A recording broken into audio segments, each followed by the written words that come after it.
Nous continuons avec le thème « Une société d'innovation permanente peut-elle être égalitaire ?» Et j'appelle Louis Gallois, merci, Pierre-Yves Joffard, et le débat sera modéré par notre ami Éric Orsena, pilier de Cham. Bonjour, bonjour. Alors, nous avons appris le lien entre l'espérance de vie et le niveau des études. Alors, étant donné les excellentes études des trois participants, il n'y a pas de problème. Et moi, comme je suis immortel, j'en ai rien à foutre. Donc, je vous donne mon quota de statine. Alors, nous avons ici, même pas un immortel, un perpétuel. Oui. Mais il est de toutes les tables rondes. Oui, pour vous tous, c'est la double peine. Hein, mais bon. Oui, je sais que c'est un peu dur, mais voilà, c'est une sorte de darwinisme. Si vous résistez à Bavrez, vous pouvez vivre 200 ans. Ensuite, il y a Louis Gallois. C'est en gros un énarque, mais un industriel aussi. Et alors lui, il a une caractéristique très particulière, c'est qu'il s'est spécialisé dans les transports. C'est-à-dire, il a travaillé dans les trains, il a travaillé dans les avions, maintenant il travaille dans les voitures. Donc on a une chance immense de l'avoir un peu stabilisé, sédentarisé pendant 3/4 d'heure.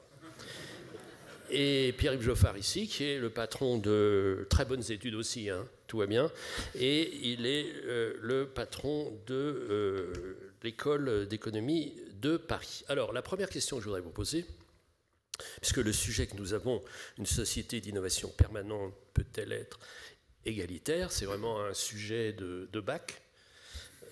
Bon, donc ça nous rajeunit, ce qui est un bon signe pour notre espérance de vie à venir. Qu'est-ce que c'est qu'une société égalitaire? Est-ce que c'est bien qu'on soit égalitaire? À quel niveau c'est bien d'avoir de l'égalité? Est-ce qu'on est vraiment dans l'égalité? Est-ce qu'il n'y a pas un taux d'inégalité qui est trop fort, qui détruit, etc. Donc je vais poser la question à Pierre-Yves d'abord. Bonjour. Alors effectivement, c'est un peu une question du bac. Moi, j'ai préparé un plan en 3 parties. Mais on en reste à la première partie. Sur la première partie, d'abord, quand on parle d'innovation, de quoi on parle? C'est vrai que quand on réfléchit au lien entre l'innovation et l'inégalité, innovation, c'est toujours un phénomène dynamique. C'est un phénomène qui s'inscrit dans le temps. Inégalité, on a cette vision comme étant une vision statique. Donc il faut déjà peut-être remplacer le terme et voir, plutôt que l'inégalité, s'interroger sur la mobilité. Parce que c'est là qu'on a des... Et puis la deuxième interrogation aussi, c'est lorsqu'on parle d'une société en perpétuelle innovation, je ne sais plus exactement quel est l'intitulé, hein, mais permanente, et de société inégalitaire, de quelle société on parle, à quelle échelle on parle? Est-ce qu'on réfléchit à l'échelle d'un pays? Est-ce qu'on réfléchit à l'échelle d'une région du globe ou est-ce qu'on réfléchit à l'échelle mondiale? Parce que l'innovation aujourd'hui et les inégalités doivent s'analyser au niveau global. L'innovation, c'est un phénomène global. Lorsqu'il y a une innovation dans un coin du monde, elle nous concerne rapidement ou pas, mais en tout cas, elle finit par nous concerner. Et la question des inégalités doit être appréhendée aussi au niveau global. C'est là qu'il y a les évolutions les plus encourageantes, puisque les inégalités au niveau global se réduisent. Et donc premier point, c'est s'interroger davantage sur la question de la mobilité, le lien entre inégalité et mobilité. Et je crois que les réponses également à l'évolution des inégalités, l'évolution et aux défis posés par l'innovation doivent plutôt essayer de s'intéresser sur la mobilité des personnes, donc essayer de voir les inégalités en termes de trajectoire de vie et en termes d'opportunités de vie, et de voir quelles sont les opportunités créées par l'innovation. C'est pas l'égalité, c'est l'égalité des chances. C'est la remise en cause à chaque fois, c'est les passerelles, c'est ce genre de choses. Voilà, exactement. Éviter que des gens se retrouvent dans une situation dont ils ne peuvent plus sortir. Et ça, c'est des situations qui sont rendues plus fréquentes par une innovation perpétuelle, dont il faut évidemment... Donc vous êtes ce qu'on peut appeler un libéral. Je pense qu'on peut dire... On peut dire ça, il est un libéral. Il est un libéral. Je suis un libéral. Alors, il accepte l'insulte. Il accepte l'insulte. C'est pas une insulte. La liberté, c'est un beau mot, c'est un joli mot, la liberté. Donc, attends, on est bien d'accord. On est bien d'accord. Donc je passe la parole à l'ancien commissaire général à l'investissement, parce qu'il a aussi fait ça. Il a une vie assez active. Monsieur Louis Gallois, est-ce que vous aimez l'égalité? Oui, j'aime bien l'égalité, oui. Mais je vous remercie. Il s'agit de savoir de quoi on parle, parce que... les inégalités sont d'une extrême diversité. Et Nicolas rappelait tout à l'heure que les inégalités, par exemple en France, de revenus ne s'étaient pas accrues de manière sensible au cours des 30 dernières années. Par contre, les inégalités vis-à-vis du système éducatif, les inégalités vis-à-vis de la santé, on a vu, ont évolué et ont progressé. Donc, parler d'égalité en général n'a pas grand sens. Il faut regarder les sujets un par un. Moi, ce qui m'intéresse, lorsque je parle d'égalité, c'est pas tellement l'égalitarisme, c'est-à-dire tout le monde toisé de la même manière, c'est l'égalité d'accès et l'égalité de parcours. C'est-à-dire la possibilité pour chacun de s'épanouir, de développer ses parcours dans la vie.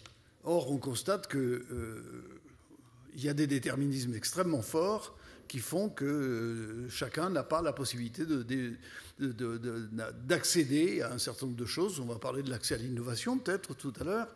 On n'a pas l'égalité de parcours, on n'a pas la possibilité. L'école centrale a fait un travail assez intéressant. Ils ont regardé les prénoms des jeunes qui sont entrés à Centrale cette année. Et on s'aperçoit que les 3 prénoms les plus courus, ça doit être Guillaume, Bertrand et je ne sais pas, Jean-Philippe. Et Jean-Philippe. Non, Louis se développe. Et on s'aperçoit. Et peut-être Nicolas va se développer aussi. on s'aperçoit que ces prénoms sont caractéristiques de milieux sociaux. Et on constate que dans les grandes écoles, il y a une concentration croissante de jeunes venant de milieux sociaux favorisés. Et je pense que là, il y a un véritable problème parce qu'on n'a pas cette égalité d'accès et cette égalité de parcours. Et c'est là-dessus, je pense qu'il faudra travailler lorsqu'on va parler d'innovation. Donc, c'est plutôt que le mot, ou le concept, ou l'idée d'égalité... L'inégalité des chances, c'est tellement utilisé que j'ai préféré utiliser d'autres mots. Donc, parce qu'on ne sait plus très bien ce que c'est que la chance. Au lieu d'égalité, c'est plutôt possibilité. C'est possibilité. Ce qui revient à la plus belle, selon moi, des définitions de la politique. Qu'est-ce que c'est la politique? C'est l'art du possible. Voilà. Et c'est pour moi, parce que je suis un républicain sincère, comme tu le sais. Ah bah je le sais. Oui. Je l'atteste à tous ceux qui en douteraient. Pour moi, l'égalité, c'est la capacité d'être citoyen. C'est-à-dire de déployer toutes ces potentialités dans la société. Et alors, à partir de là, on peut avoir des revenus différents, on peut avoir des trajectoires différentes, mais l'égalité de devenir citoyen dans la société dans laquelle nous sommes. Monsieur le Perpétuel, qu'est-ce que vous en pensez? Non, je suis un éphémère. Non, mais il y a 4 choses qui me paraissent importantes. Premièrement, l'innovation. On est dans des sociétés vieillissantes, donc si on veut éviter d'avoir la thèse de la longue stagnation, puisqu'effectivement on va avoir une population qui va progressivement cesser de croître et vieillir, le seul remède, c'est l'innovation. La deuxième chose, c'est sur le changement permanent. Ce qui est frappant, c'est que dans les 25 dernières années, on avait un nord déclinant et un sud triomphant. Aujourd'hui, c'est plus ça. Le clivage, il se fait entre les nations, les individus, les entreprises qui sont capables de s'adapter et les autres. Chine, États-Unis, Allemagne, ça s'adapte, ça marche bien. France, Brésil, Russie, Inde, ça souffre et c'est mal parti parce que ça n'arrive pas à faire bouger les modèles. Et c'est vrai des nations, des entreprises ou des individus. Donc, le troisième élément, c'est qu'on est dans un monde de chocs, de surprises. Il suffit de regarder ce qui s'est passé au Royaume-Uni, Ebola, enfin, on a beaucoup d'exemples où IL. Et donc, dans ces chocs, il y a les technologies. Et c'est vrai que la technologie, aujourd'hui, c'est une machine à segmenter et à polariser. Ça polarise les emplois entre les très qualifiés et les non qualifiés. Ça polarise les revenus, ça détruit des classes moyennes et ça polarise aussi les modes de vie.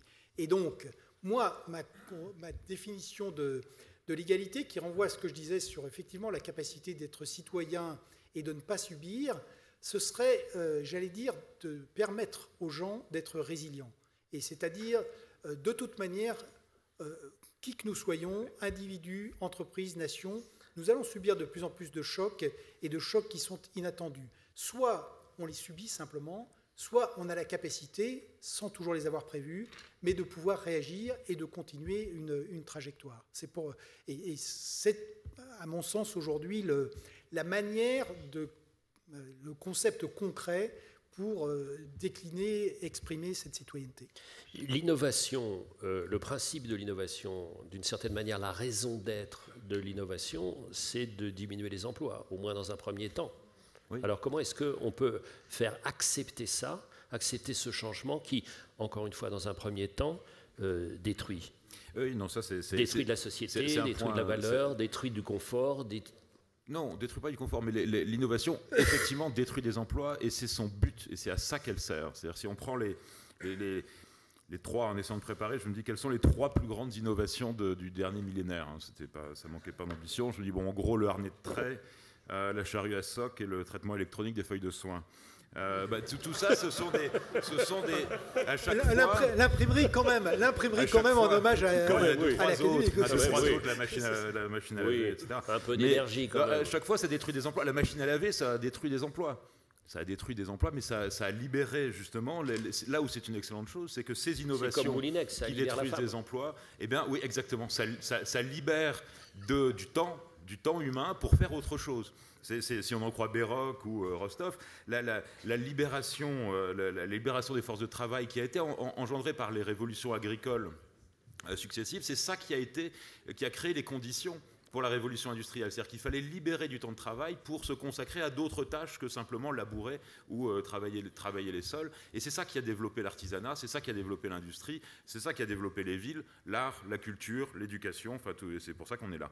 Donc ces innovations, si elles n'avaient pas détruit des emplois, elles n'auraient pas créé ça. Donc la vertu de l'innovation, c'est détruire des emplois. Maintenant, évidemment, l'innovation détruit des emplois, mais elle revient par la fenêtre, si j'ose dire, en disant qu'elle va également recréer des emplois, parce qu'il va y avoir des nouveaux produits, il va y avoir des produits moins chers, qui vont donc permettre une augmentation du pouvoir d'achat, qui vont entraîner une demande plus élevée pour d'autres produits, et ça va être générateur d'emplois. La difficulté, c'est ce que Nicolas rappelait à l'instant, c'est que la direction du progrès technologique peut être biaisée en termes on voit que les emplois détruits sont plus souvent des emplois peu qualifiés, et que les emplois créés, les emplois de demain, sont des emplois plus qualifiés. Donc là, il y a un biais technologique dans la nature des emplois détruits et dans la nature des emplois créés. Du coup, la vraie question, et je reviendrai là-dessus ensuite, mais la vraie question qui se pose, c'est comment, par une politique de formation, comment on va y revenir sur le point. En tout cas, l'enjeu principal, c'est ça, les emplois de demain ne sont pas les mêmes qu'hier, et c'est d'ailleurs à ça que sert l'innovation, mais tout l'enjeu est là. Le facteur d'inégalité intrinsèque à l'innovation, il est exactement à cet endroit-là. Donc la ligne de Schumpeter, destruction création destructrice. Qu'est-ce que tu penses? Destruction créatrice. D'abord, je voudrais dire que je viens de vivre un grand traumatisme. C'est la première fois de ma vie que je suis entièrement d'accord avec Nicolas. Alors ça, c'est pour moi... C'est le miracle de Chamonix. C'est le miracle de Cham. Au début, tu as vu des gens de la haute autorité de santé être d'accord avec un prof de médecine de la Rivoisière. Tu as vu un interniste qui est d'accord avec un chirurgien. C'est des choses inouïes qui se passent ici. C'est pour ça que je reviens, parce que je suis une personnalité tellement éclatée qu'ici, seulement, je me rassemble et je donne moins de travail à mon frère psychiatre. Je voudrais dire un mot... Je voudrais dire un mot sur l'innovation permanente, parce que je crois que c'est très important. C'est lié à la mondialisation. C'est lié au fait que les frontières s'ouvrent et que les moyens techniques, en plus, font qu'il n'y a pas de chemin de retour. On ne peut pas revenir en arrière. Les entreprises, elles n'ont pas le choix de l'innovation permanente. C'est une obligation. Une entreprise qui n'est pas constamment dans l'innovation, elle ne peut pas se différencier de sa concurrence, elle rate les trains, les bons trains, donc l'entreprise, elle est complètement focalisée sur l'innovation. Eh bien, les sociétés risquent d'être entraînées dans la même dynamique parce que, avec la mondialisation, elles vont être constamment interpellées par l'extérieur, ce qui n'était pas le cas avant. On pouvait... vivre à peu près correctement sans être obligé de regarder ce qui se passait ailleurs. Maintenant, c'est terminé. Mais je crois que ça va être plus compliqué, beaucoup plus compliqué, parce qu'une société n'est pas une entreprise, c'est un ensemble qui est beaucoup plus divers, beaucoup plus complexe, mais il n'y aura pas le choix. Il faut donc se faire à l'idée que l'innovation sera permanente dans nos sociétés et que tout le problème c'est de regarder comment cette innovation permanente ne remet pas constamment en cause tous les équilibres sociaux. Et comment on peut avoir, pour reprendre les termes de Nicolas, une résilience de nos sociétés à ce choc de l'innovation permanente. Et je pense que nous avons d'ailleurs quelques exemples. Les pilotes d'Air France actuellement, ils sont en train de refuser une évolution qui leur est imposée de l'extérieur et qui est imposée à la compagnie Air France par le développement des sociétés low cost en Europe. Et ce refus est une impasse pour eux. C'est une impasse.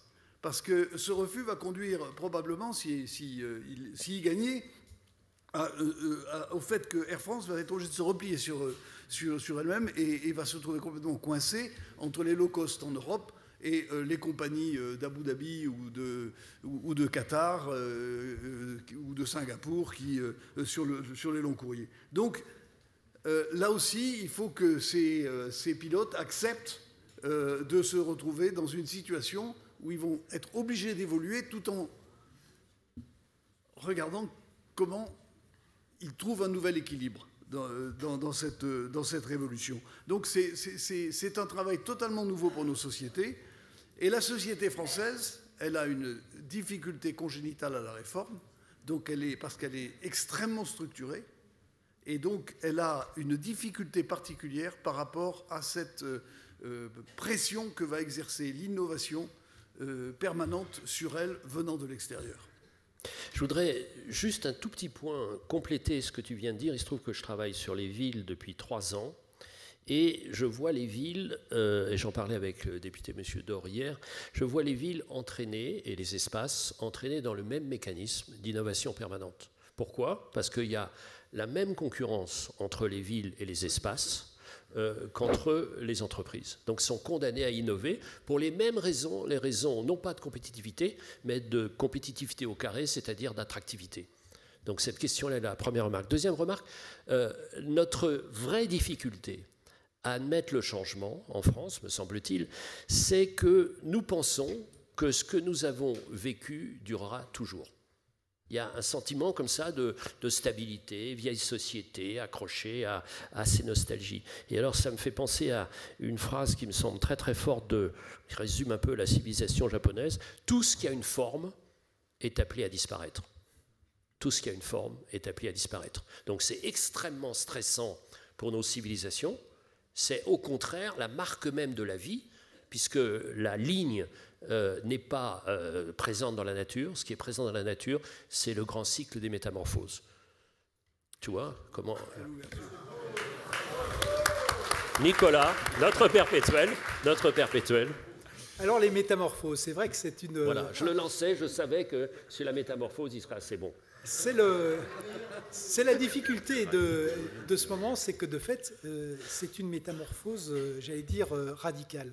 La destruction créatrice de Schumpeter, on sait tous que ça marche, et donc on détruit, mais on crée, et en réalité on crée plus qu'on ne détruit. C'est pour ça que finalement, pendant 18 siècles, l'espérance de vie est passée de 25 à 38 ans.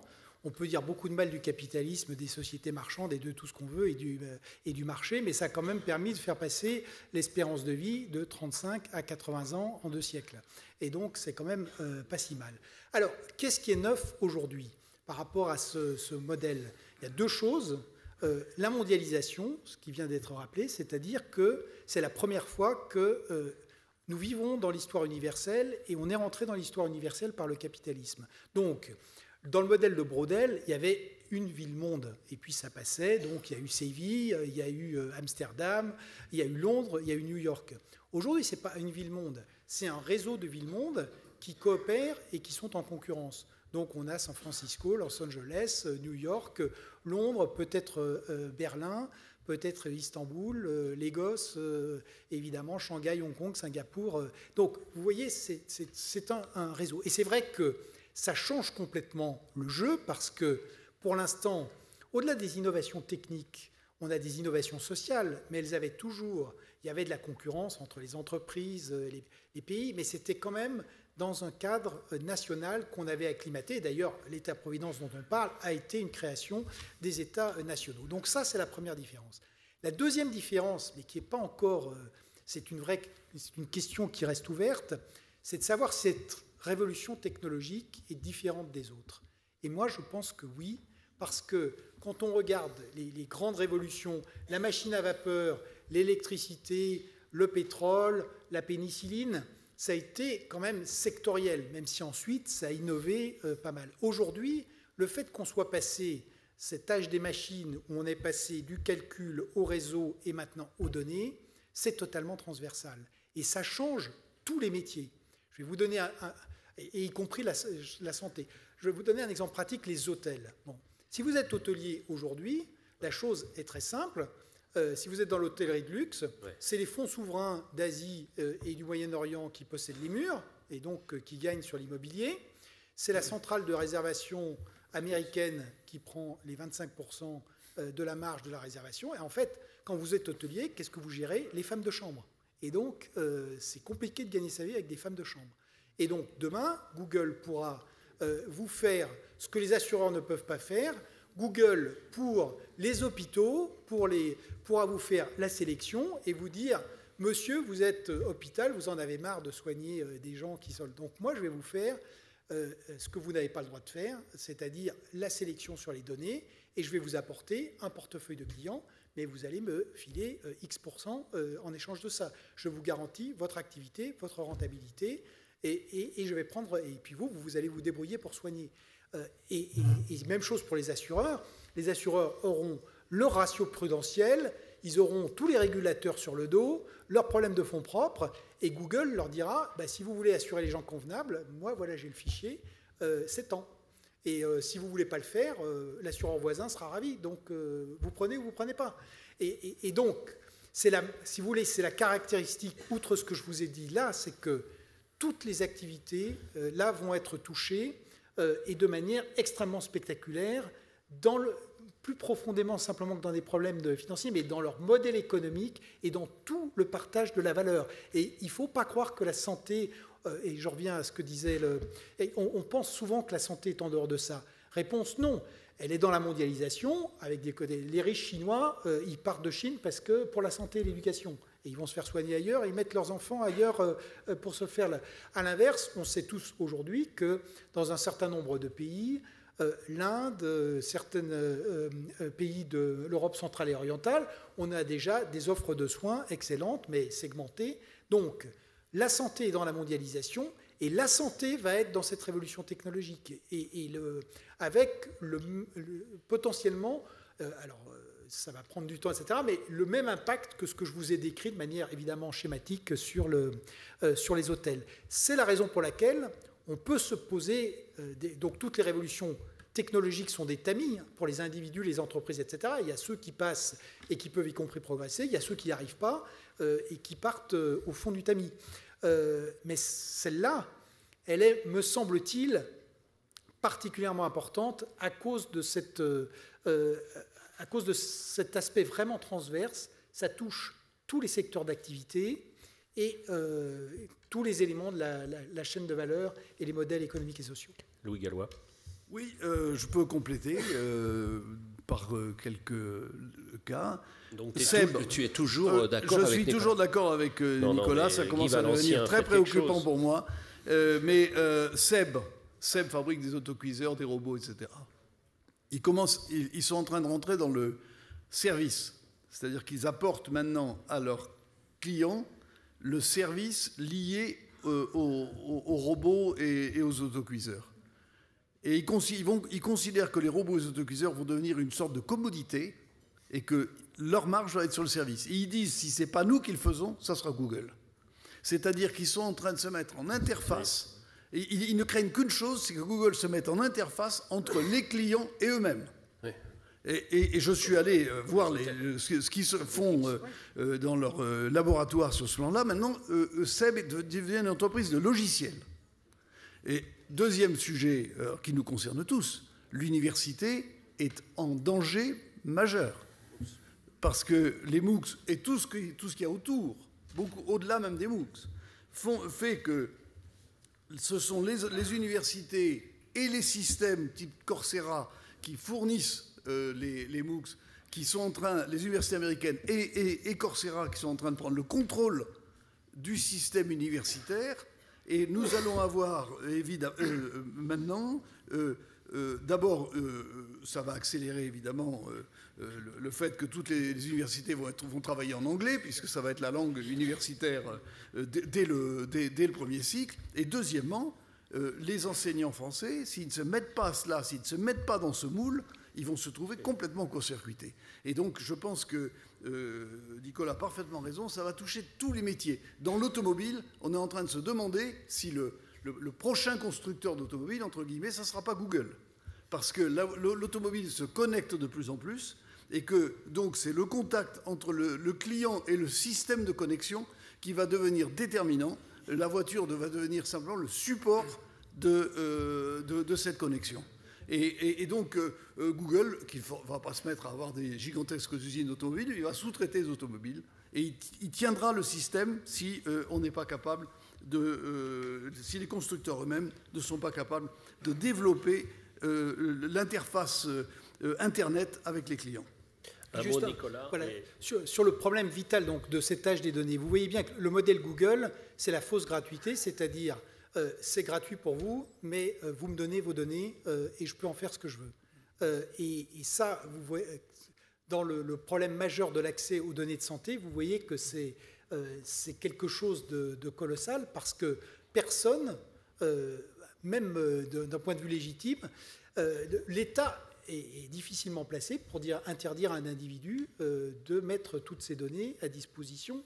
Et quand on regarde ce qui se passe aux États-Unis maintenant avec le développement phénoménal des applications de santé, on a maintenant effectivement, on voit très bien que le fait de mettre à disposition ces données personnelles est accompagné par ailleurs de réduction sur les prix d'assurance, etc., etc. Donc, il faut quand même prendre ça en compte. Aujourd'hui, les individus, si vous demandez à beaucoup d'individus, ils préfèrent de beaucoup avoir accès gratuit à Google et mettre toutes leurs données gratuitement à disposition sans aucun contrôle. C'est quelque chose qu'il faut prendre en compte. Alors, une question à Pierre-Yves.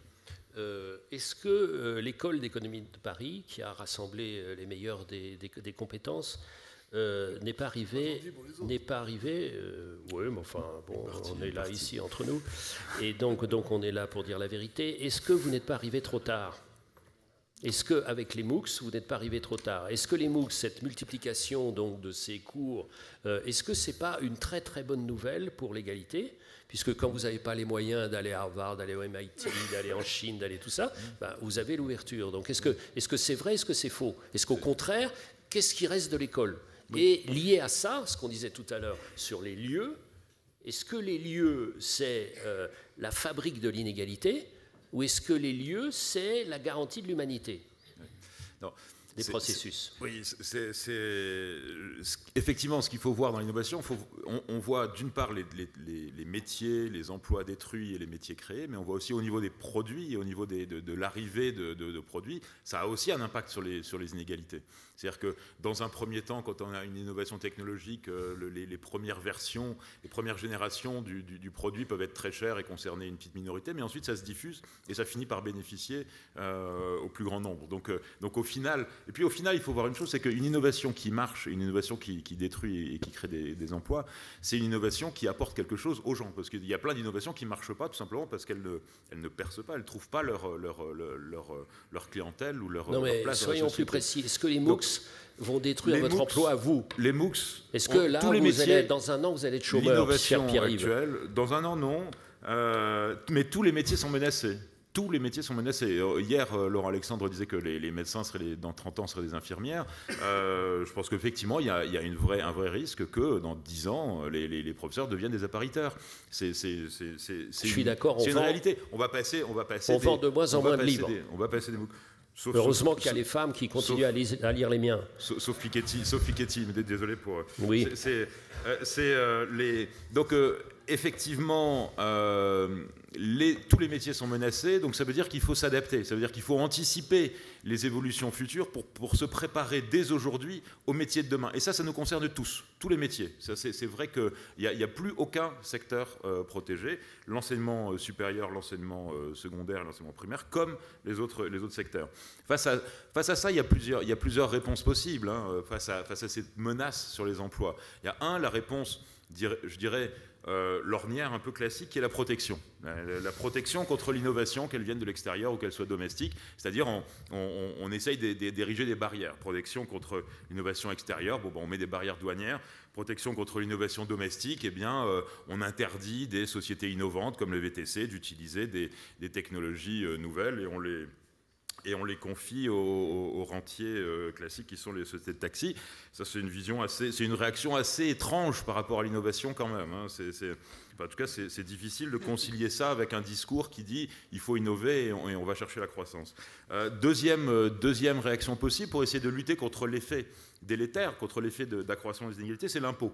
On taxe ce qu'on peut, c'est-à-dire on taxe donc du coup les nouveaux métiers et on subventionne les métiers détruits et les anciennes professions. Donc là on voit que d'une certaine manière on met des rustines, ça peut avoir un impact, mais c'est un petit peu le barrage contre le Pacifique, c'est-à-dire que au final, les petits crabes de l'innovation, ils finissent par ronger et la marée arrive. Et la troisième réponse, c'est se préparer aux emplois de demain. Alors c'est plus facile à dire qu'à faire, mais c'est là que nous, et c'est là que nous, enseignants, professeurs, on a justement des opportunités. C'est-à-dire qu'il y a alors c'est pas facile, mais ça veut dire qu'il faut anticiper quels seront les métiers de demain vous voyez qu'on a besoin de se préparer au métier de demain plutôt que de défendre les emplois d'hier. Je crois que c'est vraiment une attitude. Ça veut dire qu'il faut en même temps changer de système. Parce que pourquoi y a-t-il une telle demande de protection, notamment dans des sociétés comme la France ? Pourquoi il y a cette réaction systématique qui est face à l'innovation, plutôt que de chercher à innover, on va plutôt chercher à faire du lobbying auprès des parlementaires pour verrouiller sa situation, sa position acquise. On est dans un système relativement rigide, c'est-à-dire que dans un monde en perpétuelle innovation, les sociétés qui s'adaptent, les sociétés qui évoluent sont des sociétés qui ont une fluidité et qui vont permettre d'avoir des emplois détruits et des emplois créés, et que les travailleurs d'aujourd'hui sont menacés, effectivement. Ils ne vont pas faire le même métier demain, mais ils savent qu'ils ont la possibilité, dans un marché du travail relativement fluide, je n'ai pas dit flexible, fluide, eh bien, ils ont cette possibilité de se dire, après tout, la destruction de mon emploi n'est pas une telle catastrophe parce que j'ai des chances de retrouver un emploi demain. Aujourd'hui, en France, les travailleurs et les entreprises ont raison de demander cette protection parce que y a tellement peu, il y a peu, c'est pas vrai qu'il y a tellement peu, mais en tout cas, le risque de perdre son emploi est tellement élevé. Le risque des conséquences, c'est quand on parlait de créer de la résilience, c'est ça. On en est très loin. C'est-à-dire qu'effectivement, une employée des abattoirs GAD qui a des difficultés avec la lecture. C'est bien, vous devriez être ministre de l'Industrie. Tu as vu, c'est pas mal. Hein. Vous faites ça très bien. J'habite à côté. Ça très bien. Donc, j'ai pas envie de me faire recouvrir de goudron et de plumes prochaine fois que je retourne en Bretagne. Et c'est... elle va avoir du mal à retrouver du boulot, c'est vrai. Donc elle a raison de craindre la perte de son emploi actuel et elle a raison de se battre pour éviter de perdre son emploi. Il faut changer de système. Il faut arriver il faut changer de système en préparant aux emplois de demain et en préparant. Je crois que lorsqu'on discute de réforme de la formation professionnelle, on dit oui, il faut vraiment centrer les moyens sur les chômeurs. Ça, c'est une bêtise pure parce que gérer le risque, c'est pas uniquement mettre les moyens sur lorsqu'il y a eu déjà le sinistre. C'est pas uniquement la gestion de sinistre, mais c'est également la prévention. C'est-à-dire qu'il faut former tout au long de la vie, il faut former en amont, y compris des gens qui sont en emploi. Il faut les préparer et là on peut envisager, en tout cas les sociétés qui vont survivre et qui vont survivre en évitant de créer trop d'inégalités dans ce monde en perpétuelle innovation sont les sociétés qui vont entrer dans cet univers plus fluide et plus... Je note 3 mots et je passe la parole à Louis Gallois. Je note 3 mots: mobilité, fluidité, possibilité. Et formation. Oui, mais le moyen de tout ça. Oui. On est d'accord. Louis Gallois. Oui, je suis d'accord sur le fait que... Tu es d'accord avec tout le monde alors, non, mais je vais y venir parce que j'ai un point de désaccord assez profond avec... Attendez, moi, je rendais mon tablier, et même avec Nicolas, parce que je vais retrouver mon rôle régulateur. Mais je crois que l'accès à la formation et à l'éducation est décisif. Je suis en désaccord à peu près total sur le fait qu'il ne faudrait pas faire un effort de formation particulier sur les chômeurs, parce que ça veut dire que si on ne les forme pas, ils n'ont aucune chance de revenir dans l'emploi. Non, mais actuellement, il est prévu 300 millions d'euros pour la formation des chômeurs dans l'accord interprofessionnel. 15% des chômeurs ont droit à une formation et ils la touchent 7 mois après avoir été mis au chômage. Donc on a un système qui, au contraire, avantage exagérément les insiders, c'est-à-dire ceux qui sont en emploi, contre les chômeurs. Ce qui fait qu'en France, le chômage de longue durée a pris une ampleur absolument insupportable. Deuxièmement, on parle de destruction créatrice, etc. Mais moi, je pense qu'il ne faut pas non plus que l'innovation débouche sur la loi de la jungle. Il va falloir des régulations adaptées à cela. Il est absolument anormal que Google ait une position aussi dominante. Les positions dominantes, ça se contrôle. Ça se contrôle internationalement. Il est absolument anormal qu'Amazon ne paye pas d'impôts. Tout le monde doit payer sa part des coûts collectifs. Donc il doit y avoir des régulations. Et moi, je pense que nous devons réfléchir aux régulations qui sont adaptées à la mondialisation et à le faire très très vite parce que tout le processus est en train de s'accélérer au bénéfice de ceux qui ont acquis des positions extrêmement fortes. Il faut savoir que Google maintenant pratique la politique de la terreur autour de lui, c'est-à-dire que toute entreprise qui essaye de développer un moteur de recherche, soit il la tue, soit il l'achète. Eh bien, ils sont en train de faire le vide autour d'eux. Je pense que ça ne pourra pas durer. On arrive à un système où Google devient une société à part entière, isolée du reste. D'ailleurs, ils sont en train de créer leur université, ils sont en train de créer leur propre système philosophique. Sur l'accès à l'immortalité. Sur les MOOCs. L'accès à l'immortalité. Mais là, je proteste parce que nous avons le label. Oui, vous avez un label. Oui, vous avez le monopole. Donc je vais faire payer. Alors, je suis potentiellement extraordinairement riche. Et je vais faire payer à chaque fois qu'ils vont développer... Eric a choisi de se faire racheter par Google, lui. Oui, oui. Voilà, absolument. Et mais je pense puisque nous sommes télévisés, je dois dire à Google que je suis beaucoup plus cher qu'il ne croit. Ce dont on n'a jamais douté. Mais je crois que ce phénomène de la régulation est tout à fait décisif. Le problème, c'est l'extraordinaire difficulté à mettre en place des régulations mondiales. Je vois que Nicolas se précipite sur son crayon, donc il va m'indiquer comment on fait. Je suis très demandeur de cela. J'espère que, cher modérateur, que nous aborderons un peu aussi le problème du principe de précaution. Ne t'en fais pas. Je ne voudrais pas que ça reste... Ne t'en fais pas. Chaque année, à Chamonix, nous luttons contre le principe de précaution. Nous sommes un peu pour le principe de précaution à Chamonix, ce que Londres était pour la résistance. Donc il y aura un appel. D'ailleurs, nous avions prévu l'année dernière de faire un appel. Donc nous allons le renouveler. Et donc, l'année prochaine, nous allons le faire, et d'ailleurs en musique, puisque Guy Valencien m'avait promis cet été, lors de répétitions, de venir avec un accordéon. Donc nous sommes, Guy et moi, en train de préparer une chanson pour l'innovation, accompagné par Guy à l'accordéon. Je t'indique que je suis en train de réfléchir à l'idée d'une pétition sur le principe de précaution, donc je pense que je te mettrai en tête des signataires. Mais tout à fait, absolument. Alors, Nicolas, qui n'est d'accord en rien avec toi. Non, en fait, je suis plutôt d'accord. Premièrement, il faut toujours rappeler que les technologies, il ne faut pas les diaboliser non plus. Autrement dit, elles sont dans l'ordre des moyens et pas des fins. Et c'est vrai que le dérapage de Google aujourd'hui est spectaculaire, puisqu'il y a l'idée de créer un homme nouveau, un homme pour 1000 ans, ce qui ramène quand même, avec y compris des mots qui sont directement dérivés du Troisième Reich, ce qui est quand même assez spectaculaire. Donc on a là un dérapage totalitaire de cette entreprise qui est préoccupant, mais il ne faut pas se laisser non plus emporter parce qu'on a des risques. Mais c'est vrai que sur ces technologies, j'y reviendrai, il y a beaucoup de choses si on sait justement les mettre au service des valeurs. Ça, c'est la première chose. Deuxième chose, sur le thème de régulation, il faut toujours faire attention en France, parce que de fait, il n'y a pas de capitalisme sans régulation, mais le problème de la France, c'est que quand on prononce le mot régulation, on pense protection. Donc notre pays a refusé la mondialisation, avec un résultat remarquable, croissance zéro, chômage, maintenant 6 millions de personnes quand on prend, y compris l'outre-mer, balance commerciale sinistrée, plus de 4% du PIB de déficit structurel et une dette qui va dépasser 100% du PIB en 2015. Non, arrête, Nicolas, ne suis pas ta pente. Le refus de la mondialisation, tout va bien.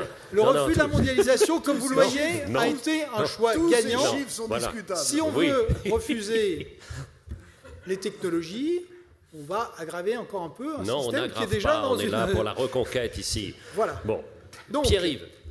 Attends, une minute, parce que... mais attends, on est en pleine forme ici. Donc, ça veut dire dynamisme.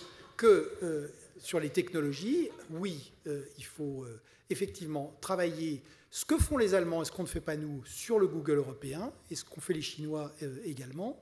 Mais les Allemands le font. Nous, on s'est contenté d'expliquer que c'était open bar du moment qu'ils versaient 60 millions d'aide à la presse, il faut quand même le dire. Madame Merkel est beaucoup plus sérieuse sur ce plan. Ensuite, il faut investir. Or, on est dans un pays où il n'y a plus d'investissement, parce que quand on a une fiscalité confiscatoire sur le capital, il n'y a plus d'investissement. Donc, si on veut investir, il va falloir libérer le capital. Il faut que je m'insurge. Troisièmement, alors, il s'insurge. Ça a été déjà dit, l'éducation est clé, parce que si on veut éviter cette grande segmentation, il faut permettre aux gens d'intégrer les technologies. Et la dernière chose, c'est que vous voyez que la manière de ce qui est arrivé pendant le Fordisme, c'est que les choses sont liées, c'est-à-dire que derrière l'investissement, le capital, c'est la manière d'incorporer le progrès technologique, mais aussi le progrès social. Et qu'il ne faut jamais qu'on oublie que pour prévenir cette polarisation, bien sûr, il va falloir investir dans les technologies, mais il y a aussi une dimension très importante de progrès social et d'organisation sociale à faire bouger pour arriver à éviter cette tension et, pour le coup, à profiter du très bon côté de ces technologies, parce que ce côté existe aussi. Voilà, tu vois qu'il y a de l'optimisme en toi. Toujours. Donc, 2 insurgents. Toi d'abord. Non, mais c'était... Nicolas s'est avancé sur la macroéconomie, donc le débat pourrait être sans fin. On ne dit pas on n'investit plus. L'investissement en France est plat, c'est différent. C'est-à-dire qu'il se situe à un niveau où il n'a pas... Non, mais non, c'est pas le bon chiffre, ça. Il est plat, l'investissement en France depuis 6 ans, ce qui est... Attends, il est commissaire général quand même. Ce qui n'est pas bon, mais l'investissement en Allemagne est également plat. Hein, il faut pas. C'est dans les deux pays. Ce qui n'est pas bon non plus. Je te passe. Il n'est pas bon non plus. Mais je ne dis pas qu'il est bon. Je dis seulement, il ne faut pas dire on n'investit plus. On n'investit pas assez. Ça c'est clair.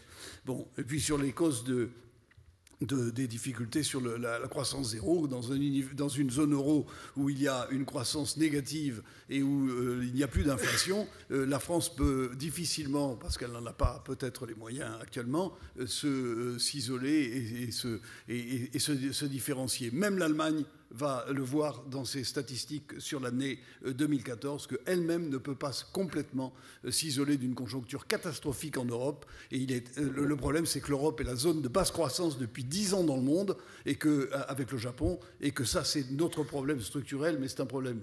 Nous avons des problèmes français, nous avons une difficulté de réforme en France, c'est évident, mais nous avons aussi un problème européen qui est un problème absolument massif. Et faire des réformes sans aucune croissance et sans aucune inflation, c'est extrêmement difficile. Je m'excuse auprès de vous. Ce passage, c'était juste pour rassurer Louis Gallois sur sa santé mentale et le confirmer qu'il était bien en désaccord avec moi. Absolument. Bon, Pierre-Yves, et puis j'ai une question à vous poser. Oui. Bon, très court parce que il faut laisser du temps pour la précaution.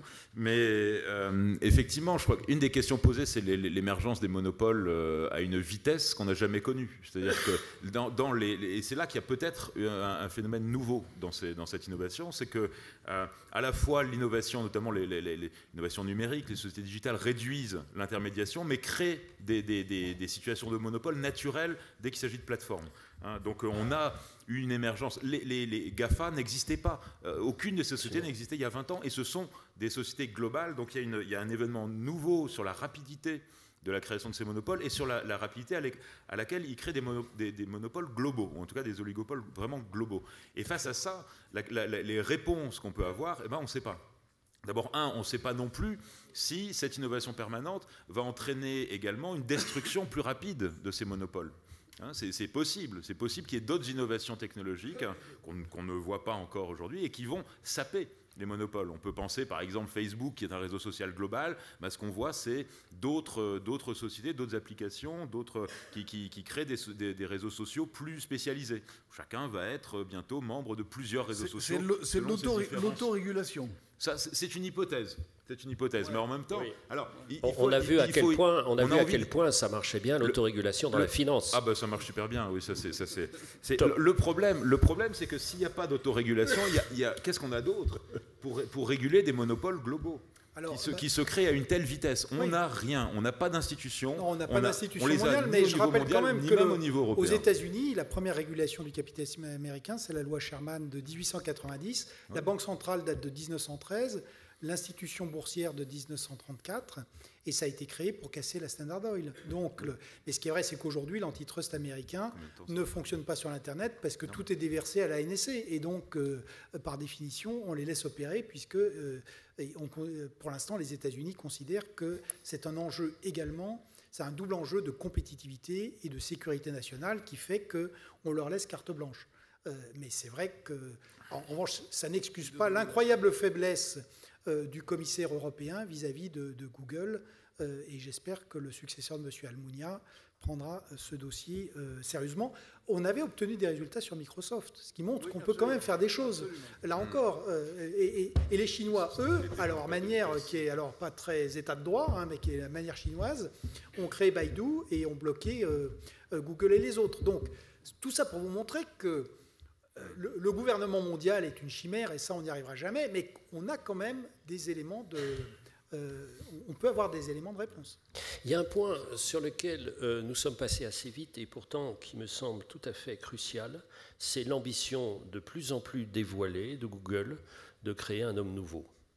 Et à chaque fois qu'on a eu cette ambition, l'homme nouveau, ça aboutit à des catastrophes, avec des dizaines de millions de morts à chaque fois. C'est toutes les grandes utopies. Et à chaque fois, le moteur de ça, c'était d'un côté une classe supérieure, c'est-à-dire ceux qui sont connectés et ceux qui ne sont pas connectés, et dans ceux qui sont à l'intérieur de la secte, c'est l'égalité. Donc comment vous réagissez à ça? Parce que cette question-là, on retrouve énormément comme ça de langage qui s'apparente à tous les grands discours staliniens ou nazis dans cette affaire-là. C'est-à-dire on crée, ou maoïste, on dit, on abandonne toutes les dimensions considérées comme vieillies, innovation permanente des hommes, il y a un nouvel homme qui va arriver, on va lui mettre plein de trucs partout, etc. Et ça, il sera donc égalitaire, et évidemment faussement égalitaire. Comment vous voyez ça? Ça vous terrifie?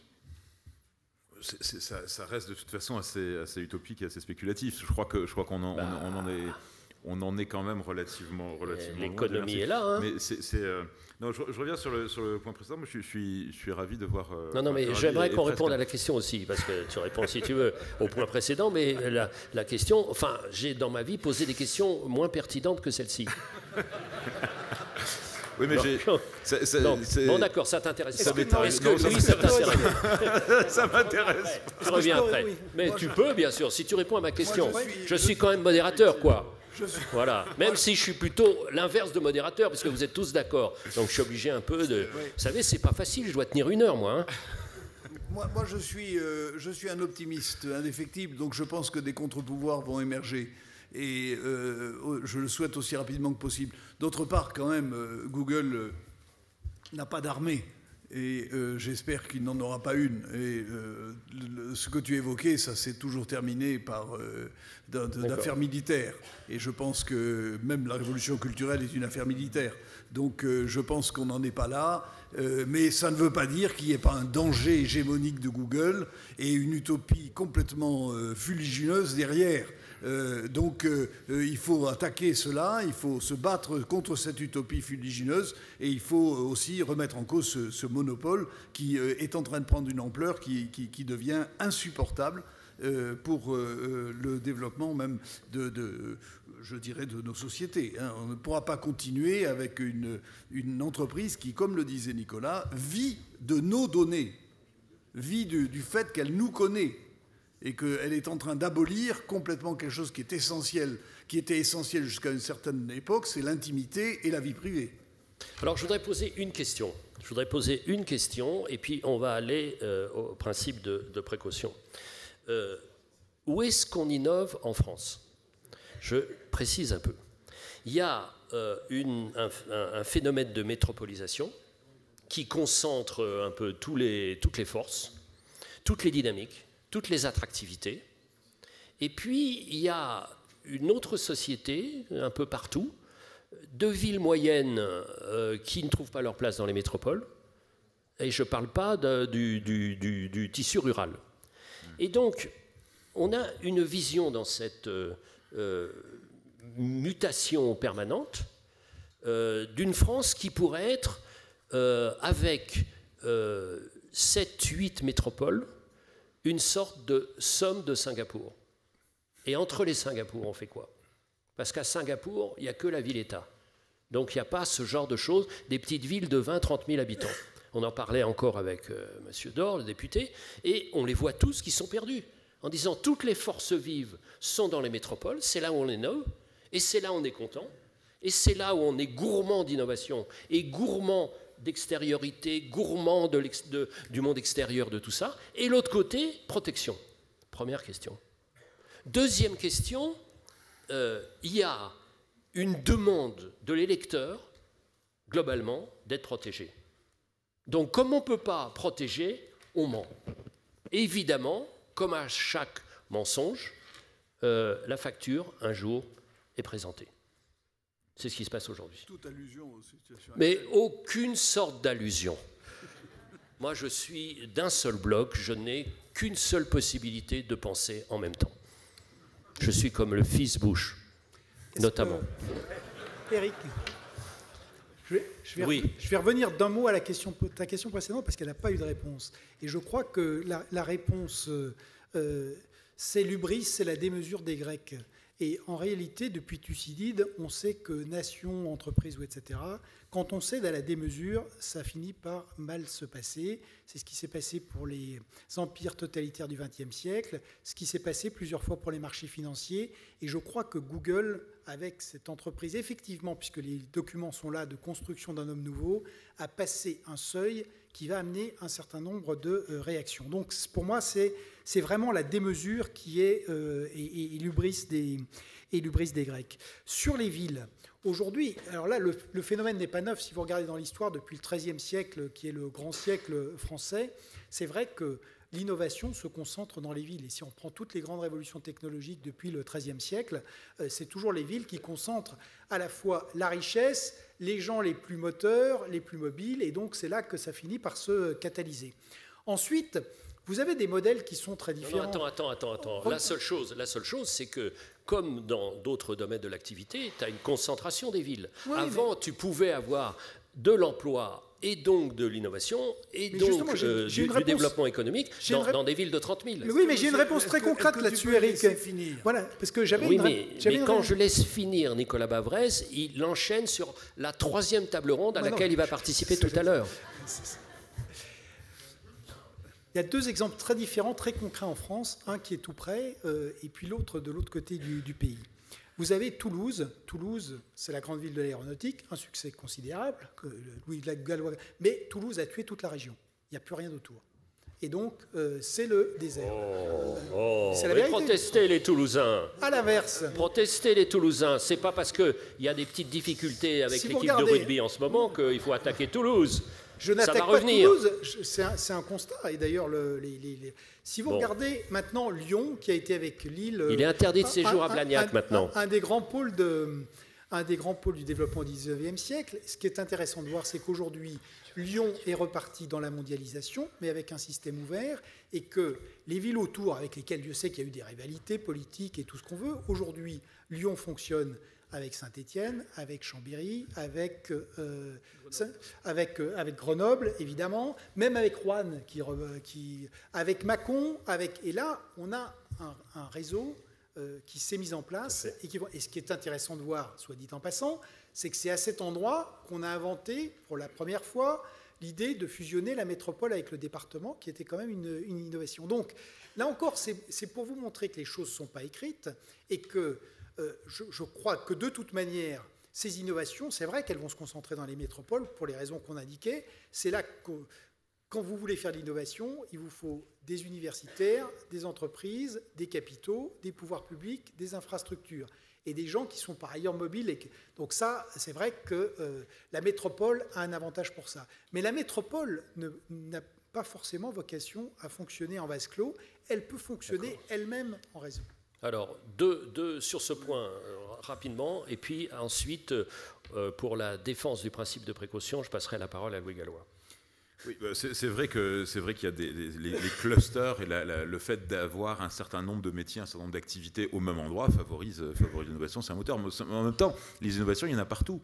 C'est-à-dire que si on regarde au XXe siècle, l'innovation dans le milieu agricole, en agriculture, ça a été énorme, ça a été considérable. L'augmentation des rendements agricoles, c'était considérable dans nos sociétés au XXe siècle. Donc il ne faut pas non plus imaginer que voir l'innovation uniquement comme innovation high-tech qui soit produite dans la Silicon Valley ou autre. Donc, mais il n'en reste pas moins que, oui, les innovations et les métiers innovants, les métiers nouveaux tendent à se clustériser de plus en plus. On le voit avec l'évolution de la finance, par exemple, où la finance aujourd'hui, en Europe, se concentre totalement sur la ville de Londres et a déserté une grande partie des activités et des métiers de la finance, ont déserté Paris pour aller s'installer à Londres, en partie à cause de cet effet évidemment, les effets de fiscalité jouent aussi, mais en partie à cause de cet effet de cluster, c'est que c'est pratique, c'est commode d'être à proximité de ces interlocuteurs. Et là, de ce point de vue-là, la digitalisation,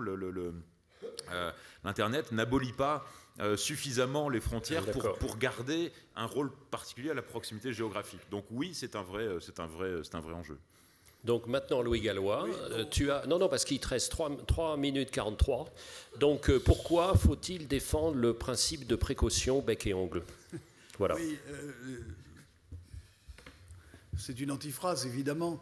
Il est évident que moi, j'ai pondu avec Xavier Belin, le patron de la FNSEA, ce qui est assez curieux d'ailleurs comme attelage, mais enfin, je m'y suis bien trouvé, un papier sur le principe de précaution... parce que moi, je suis profondément inquiet de la dynamique que cela crée.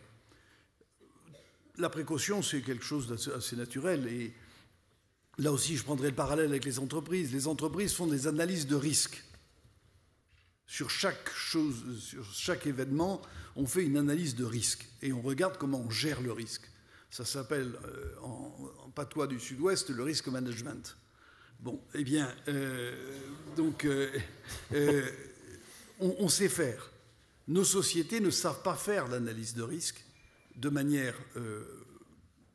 objective, raisonnable, rationnelle. On est dans la pure émotion. Et le principe de précaution, il répond à cette émotion en l'amplifiant, en mettant le doute sur le progrès technique. Parce que je crois que ce qu'il y a derrière, c'est le doute sur le progrès technique.